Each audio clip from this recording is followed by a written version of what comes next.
have been farming for about 42 or 43 years. A significant portion of Oregon's land base is in farming, and we need farm families like the Millers to be our allies in taking care of our landscape. Thomas Jefferson, I think, said that you leave the land better than you got it. So sustainability to me is a whole social and community ethic. Rob's daughter Elizabeth and her partner Chris are now farmers too. They're growing food crops for farmers markets and to feed community members. Earlier I had been on the academic track and more scientific. It kind of snuck in the world of agriculture. With a lot of my dad's encouragement, started planting small plots. At one point he said, you just have to plant stuff and see how it grows. You have to stop reading about it. And, we grow everything from arugula, spinach, greens, to peppers and tomatoes, real diverse operation.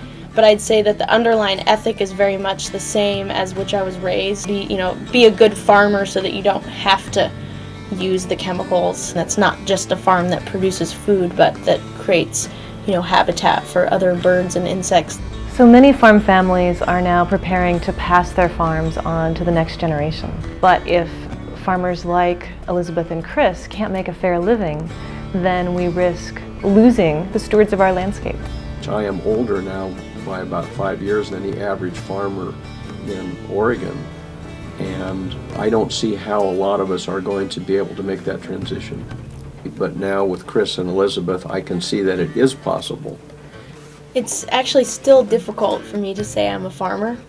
I have so much respect for people who, choose to live the life of agriculture. And it's such physically demanding work, and it's so difficult to actually earn a living from growing vegetables. I am still fearful of making it. When people like you and me buy our food from farmers markets and community-supported agriculture farms, we're helping farm families like the Millers. Having a community that's supported, by a local farm, and knowing that you're providing that nutrition and that health and energy to someone is very, very powerful. Farming by itself, it has been incredibly fulfilling, because if you are interested and take natural resources really seriously, it means so much to Oregon.